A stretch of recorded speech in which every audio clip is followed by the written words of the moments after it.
Hello बच्चों, स्वागत है आपका आपके अपने YouTube चैनल आकाश बाबू क्लासेस में। तो बच्चों, आज हम पढ़ते हैं गोस्वामी तुलसीदास जी का जीवन परिचय। इससे पहले मैंने आपको 3 जीवन परिचय करा दिए हैं। सबसे पहले मैंने आपको कराया था महादेवी वर्मा जी का जीवन परिचय, महादेवी जी का। फिर उसके बाद मैंने कराया था राजेंद्र जी का, और उसके बाद राजेंद्र प्रसाद, और उसके बाद कराया था मैंने आपको सूरदास जी का। ये आप तीनों जीवन परिचय जाके एक बार देख लीजिएगा। ये तीनों और ये चौथा गोस्वामी तुलसीदास, ये चारों जीवन परिचय मोस्ट इंपोर्टेंट जीवन परिचय हैं जो एग्जाम में बार बार आते हैं। तो आज हम पढ़ते हैं गोस्वामी तुलसीदास जी का जीवन परिचय, और इसको कैसे पढ़ेंगे आप हम समझ लेते हैं। पहले हम पढ़ेंगे इनका एक संक्षिप्त परिचय। संक्षिप्त परिचय पढ़ने के बाद में ये आपको एग्जाम में लिखना नहीं होता है, ये किस लिए होता है मैं आपको बताऊंगा अभी। फिर इसके बाद पढ़ेंगे हम अब इनका जीवन परिचय। जीवन परिचय में इनके क्या क्या किया है, इन्होंने साहित्य में क्या किया है, इनके जीवन में क्या क्या था, इन्होंने कब शादी करी, किससे शादी करी, इनके पिताजी का नाम, जन्म तिथि, ये सब के बारे में हम जानेंगे। फिर इसके बारे में हम पढ़ेंगे इनकी रचनाएं कौन कौन सी हैं। इन्होंने रामचरितमानस, विनय पत्रिका, गीतावली, कवितावली, दोहावली, इन सभी रचनाओं के बारे में लिखा है।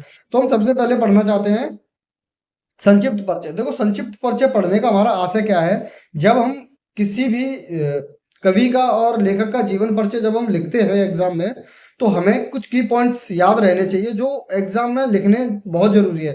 अब आप जीवन परिचय लिखने जा रहे हो, और जीवन परिचय में आप यही भूल गए कि उनका जन्म हुआ कब था और किस जगह पर हुआ था, तो उस जीवन परिचय में उनका जीवन परिचय इफेक्टिव नहीं होगा। आप कितना बड़ा लिखे आना, चाहे 4 पेज का लिखे आना, लेकिन वो जीवन परिचय के आपके अच्छे नंबर आपको नहीं मिलेंगे।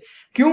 क्योंकि कुछ मेन पॉइंट्स हैं वो आपको याद ही नहीं है। जैसे कि उनके जन्म दिवस, फिर उनका जगह कहाँ पर पैदा हुए थे, उनके पिताजी का नाम, उनके माता का नाम, उनकी पत्नी का नाम, उनके गुरु का नाम, ये सब मेन मेन चीजें आपको याद होनी चाहिए। अब आपने क्या किया कि उनकी प्रमुख रचनाएं लिखी, लेकिन आप रचना ही भूल गए उनकी।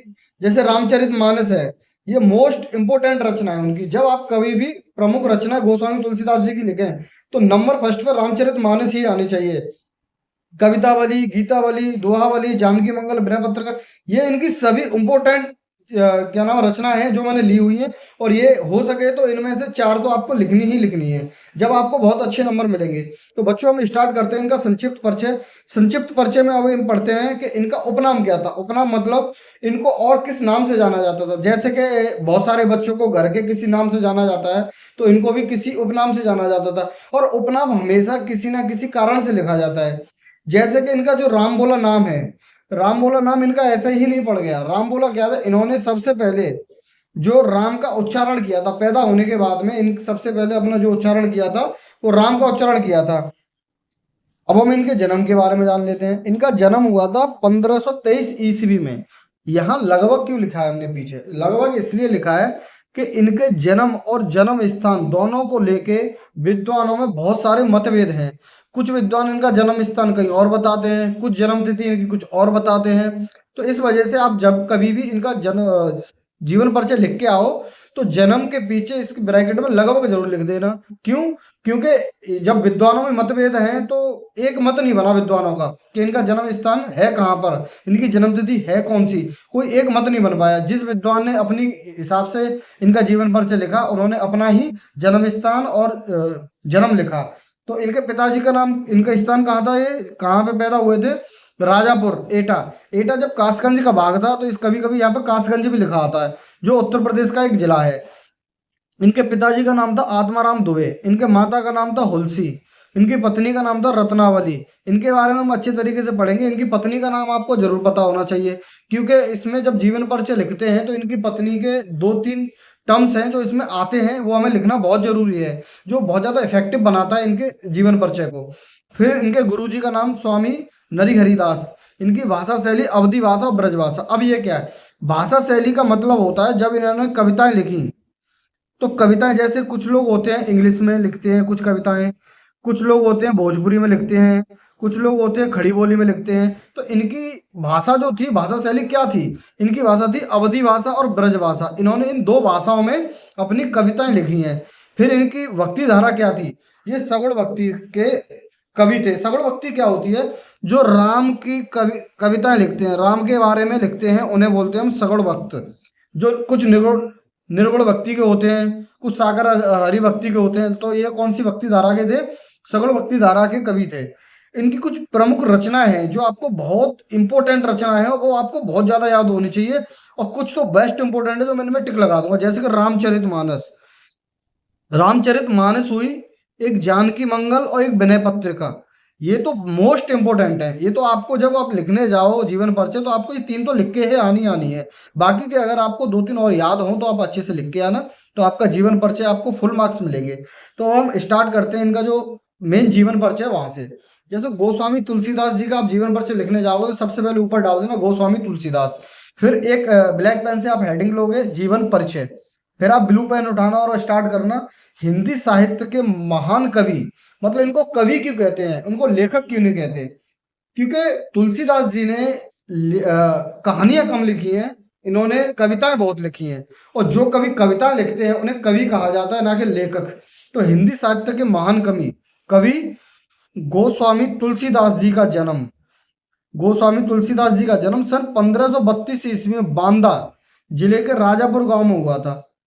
देखो कुछ विद्वान इनका बताते हैं कि बांदा जिले के राजापुर गांव में हुआ था।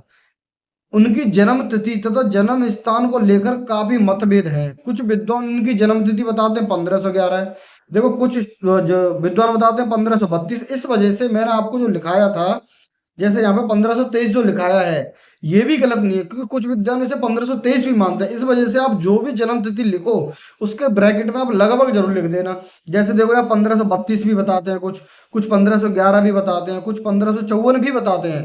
तो आप कोई सी भी जन्म तिथि आप जब आप एक लिखो तो उसके ब्रैकेट में आप लिख देना लगभग यहाँ हुआ था।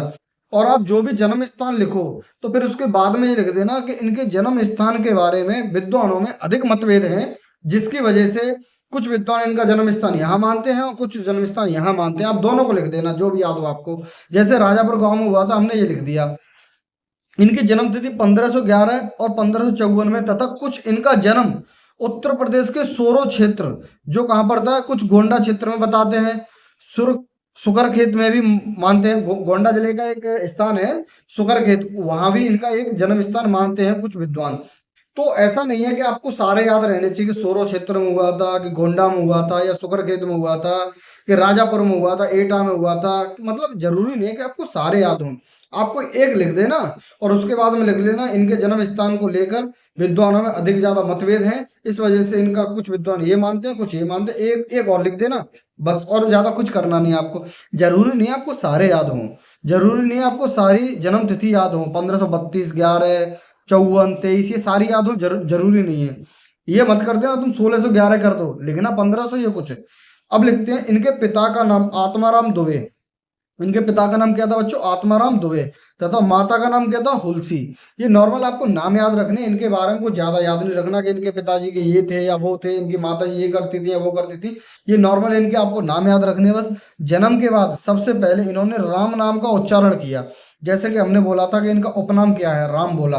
तो आप क्या करोगे, इनका राम बोला नाम पढ़ा क्यों, तो यहाँ लिख सकते हैं कि जन्म के बाद सबसे पहले, जन्म के बाद सबसे पहले राम नाम का उच्चारण किया, जिससे इनका नाम राम बोला पड़ गया। क्या पड़ गया बच्चों, इनका नाम राम बोला पड़ गया।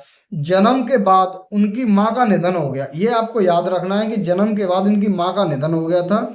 तो पिता ने किसी और अनिष्ट से बचने के लिए, अनिष्ट मतलब किसी और माँ से अगर ये शादी करते तो इनका लालन पोषण कैसे होता, इनका कोई ख्याल रखता कि नहीं रखता, इसकी वजह से इन्हें बचने के लिए इन्हें एक दासी को सौंप दिया और स्वयं विरक्त हो गए। ठीक है, तो बच्चों आगे पढ़ते हैं। इनके गुरु का नाम क्या था, उनके गुरु का नाम बाबा नरहरि दास था, जिनसे इनको शास्त्रों का अध्ययन प्राप्त हुआ।